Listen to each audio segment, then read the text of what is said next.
Welcome back to Zakis. I'm so glad you joined me for another travel video. We've got a Zakis Travel channel we're working on, but here we're also putting travel videos right here on Zakis for you, Zakis Nation. If you haven't seen our travel channel, hit that up. I'll put the link right down below, Zakis Travel. And we're gonna be putting most of our travel stuff over there because this is a lot of different stuff here. We just basically doing whatever I try, I give an honest review about. But I have 5 tips for you for Allegiant. Are you flying Allegiant? You want to know the best way and how to handle everything? First time flyer, or you've flown them 10 times and you just need some tips to make it easier? Let's get into it. Here we go.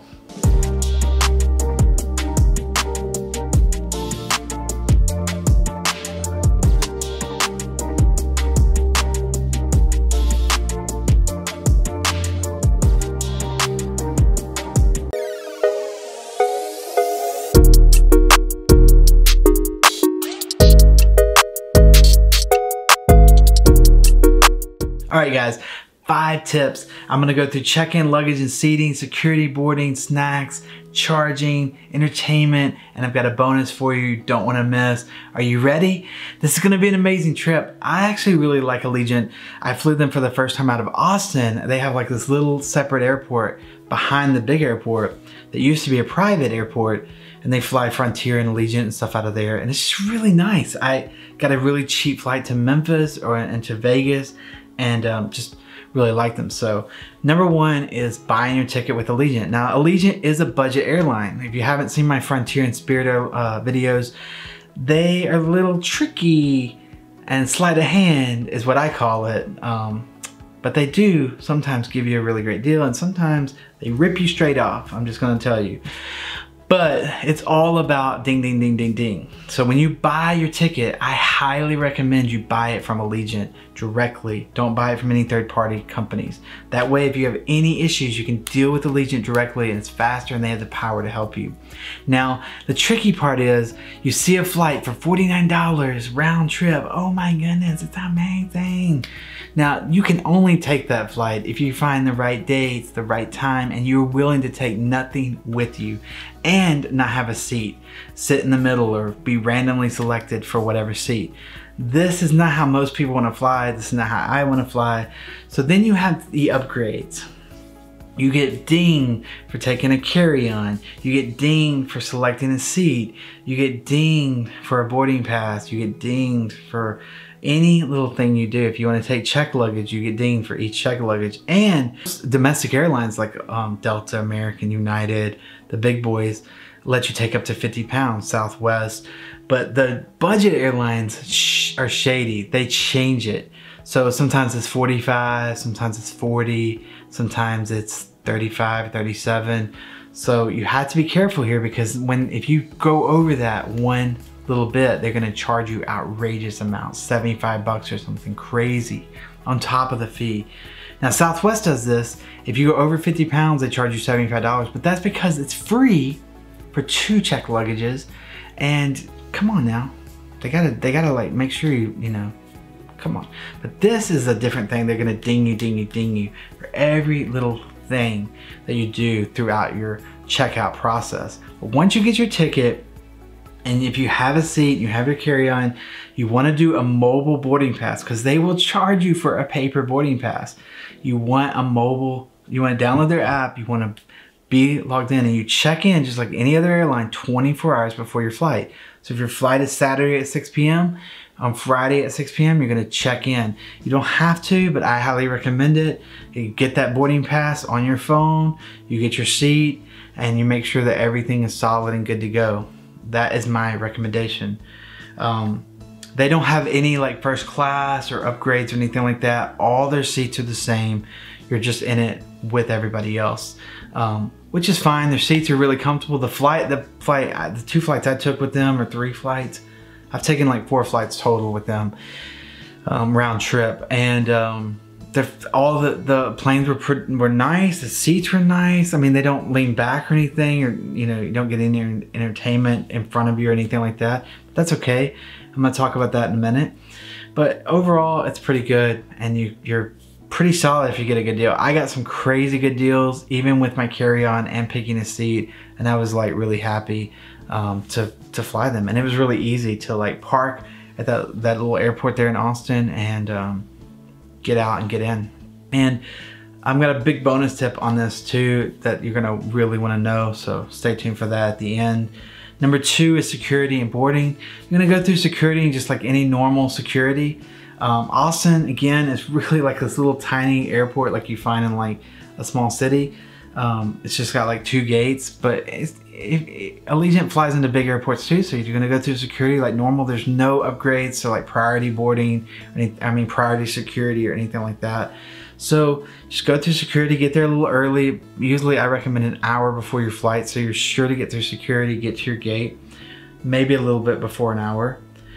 And you're gonna board just like any other airline. You're gonna board in groups. They're gonna call the groups. They're gonna call the kids and handicapped, special needs, military, veterans, all that stuff first. Then they're gonna board in groups.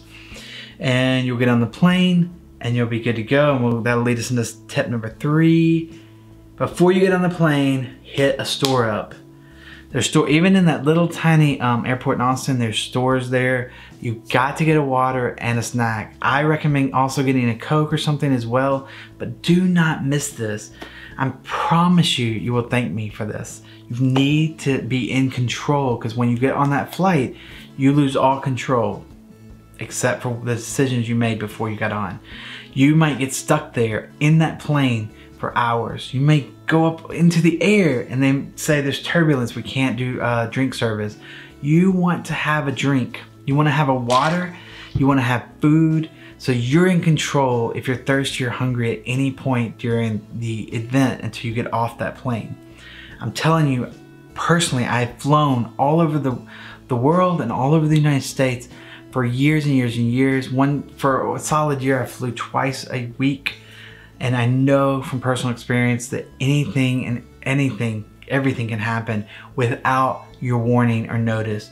So be prepared. This is, from me to you, just a begging you to not question me, to not say, oh, I can't afford that $5 water.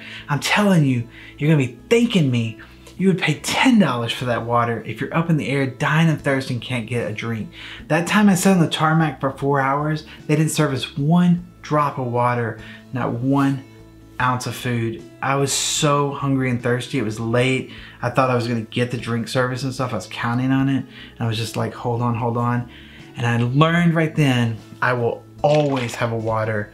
I will always have food with me, no matter what. Now, probably like 50, 60% of the time, maybe even 70, I just use it, but I didn't really need it. Or I take it with me to the hotel. But inevitably, it has happened over and over again where I've needed it, where I've gotten on the plane and they still do drink service, but it's like an hour later and I just needed to have that water, that little, extra water or Coke or something to just whatever. I'm just telling you, don't miss this, okay? And that leads me into tip number 4, entertainment and headphones and gear.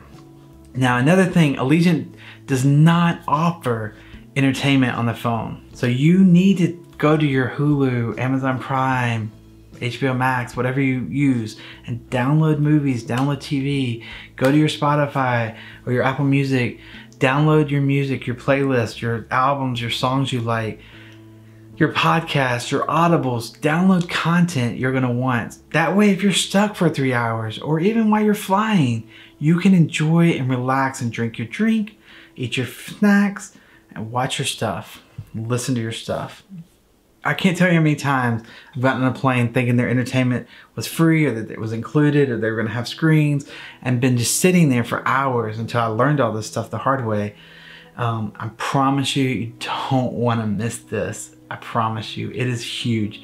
And never, ever, ever listen, watch, play anything without headphones. It is the rudest, ill-mannered, immature thing you can possibly do.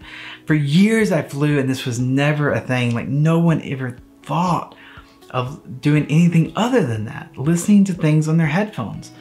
And recently, like in the last 3 or 4 years, now flight attendants are having to make announcements because people just don't understand that they can't play their game or their movie out loud, that not everybody wants to listen to it. It is just crazy. If you forgot your headphones, click that button, bing, bing. They'll come bring you headphones. But take your AirPods, your AirPod Pros, your Bose Quiet Comforts, which I highly recommend, because inevitably you're gonna come into a situation where there's a screaming baby or dog or something, or people talking loud, and you just can go away and watch your stuff and listen to your stuff and not have to worry about. Even the jet engine noises decrease greatly. It's just an amazing thing. It's worth every penny. I use it every flight I take now. For years I thought, oh man, those are too expensive. I can't do that. Like, it's just not gonna do it. And then I bought it for an international trip because a friend just begged me, like I'm doing here, not to do it. You can take them back if you don't like them. And I've never ever regretted that decision, and I've used them. Mine are now like, that was 2018, so like 4 years old, and they're still just trucking along. The battery lasts forever. It's so good, and I use it with my AirFly Pro when I have a screen in front of me, so I can just do Bluetooth wirelessly. And I also use my flight flap, which I'll put all these links down below. Everything I talk about is right below the video. If you look right below the video on the mobile or desktop, you're gonna see a little description area. If you expand that, you're gonna see all my links to my gear and all that stuff. So if you're wanting to learn more or look at it closer and stuff like that, this is just stuff I've learned from the hard way, from traveling and trying to find ways to solve this problem, because it's hard to just hold your phone for like an hour or two, or you prop it up on the tray and you're like looking down and it just hurts your neck and just your back. And tip number 5, this is the one I get all the time. I get asked this in the comments, I get asked this personally. A lot of people come to me for traveling tips or to help organize their trips, because I'm a researcher and I pick the best hotels and find the best deals and the best tickets and stuff. So I'm kind of like a little travel agent to a lot of friends and colleagues and family and stuff. So I get asked this a lot on social media too. Charging. Can I charge my phone? Can I charge my devices? And unfortunately, 99% of the time it's no. A big no. Because most of the planes are older. They didn't know about the need for charging, you know, and you're gonna get on that random plane that might or might not. A newer plane, you might get on and it has it, but why take the risk? Now, if you're first class, almost every first class flight is gonna have a charging port unless it's a really old plane. But what I recommend is I use a Wait Travel. I use their carry-on, and I do it. I've tried. If you're a subscriber, you know I've tried so many carry-ons. If you're not a subscriber, the button's right there and it's free. And you can become part of the Zakis Nation. You'll get notified first when I put up videos like this, and all kinds of cool videos are going up all the time and you can watch them. But anyways, if you're a subscriber, you know I love trying carry-ons, I love traveling, but my go-to is a Wait Travel, and I've used it for like 4 years now, 3 or 4 years. And it's because it has a built-in battery charger for my phone, a rapid charger. And it comes out so it's portable, so I can carry it with me or keep it at my seat. But when I'm walking through the airport, I can charge my phone. When I get on the plane, if it's low, I can pop it out and bring it down with me to my seat. I've used it internationally when we're out touring stuff. You know, you need your phone charged for navigation, for security, to take videos and pictures of the place you paid to go see. And so when we're eating or something, we charge our phones up. It has 2 ports, a rapid and a normal, so 2 people can charge off of it. And you can get like 2 charges off 1 battery pack. And I just charge that battery pack up before I leave on most trips. And that way I know it's solid and ready to go. And it's just really, it's been a huge benefit. I'll put that link down below. If you don't know about a Wait Travel, they give you 100 days to try it. Not just like roll it around your house. Go fly with it. Go check it in, go beat it, not beat it up like on purpose, but like go use it for 100 days and they will take it back or exchange it with no questions asked. And I know this because I've tried it and they ask no questions. And it's because I'm telling you, I've tried so many carry-ons. It is the best. You can get so much inside of it. It's so organized, and that battery pack, and it's rugged. I've had it for like 3 or 4 years and it still looks great. I got the one with the leather pocket on it. Check out that video, it's on the channel. But this is what I recommend for charging if you want security to know you're gonna better charge up your devices. And just take your cord with you, pop it out, and pop it on your phone and in the charger, and it'll start charging, and it works. The little dots go across to let you know it's charging. It's just perfect. This is my bonus tip. Don't miss this. With Allegiant, a lot like Frontier, they only fly certain destinations certain days. It's not like a major airline that's got like 500 flights going to Miami every day. So if you are flying to like Vegas, they may only fly from your city to Vegas on Mondays and Thursdays. So you fly out Monday and you gotta come back on Thursday, or you gotta stay to the next Monday, right? But if you miss that flight for any reason, you're late, which happens, it's happened to me. I thought I was gonna be on time and traffic or something happened, or it gets canceled, or something happens, you are stuck. There's not another flight going out. There's only one flight. You gotta pay the hotel and stuff. They won't pay it till the next time they fly out. So if it's Thursday and you're there and you got there late and they close the door, you've gotta wait and pay for Thursday night, Friday night, Saturday night, Sunday night of a hotel or somewhere until Monday comes and you can fly out. Now, it's not just Monday and Thursday, that's just an example. It could be Tuesday to Saturday or something. But just be aware of that. I want you to be aware of that, because no matter what the deal is, that could end up really sabotaging you and costing you a lot of money. So just be aware of it and get there on time. I've never been late to an Allegiant flight. I was really there a little early and made sure I got on it because of this. Frontier does this too, so you can check out that video on Frontier. But if you get a really good deal, which I've done with Allegiant, and I liked all their flight attendants, their people were all nice. They were really, really great and just a good company. And I think you're gonna have an amazing trip. I hope you have an amazing flight. And these tips are gonna help you not get sabotaged with things like delays and cancellations coming in to ruin your day. You're gonna be in control and be like, 3 hours on the tarmac, I'm gonna chill.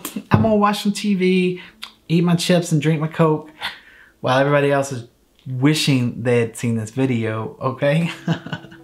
Have an amazing trip. Become part of the Zakis Nation. Thank you to all my Zakis Nation fans out there and subscribers and people that are just always in the comments. I thank you so much. I love talking to you guys and chatting with you guys and hearing what you think.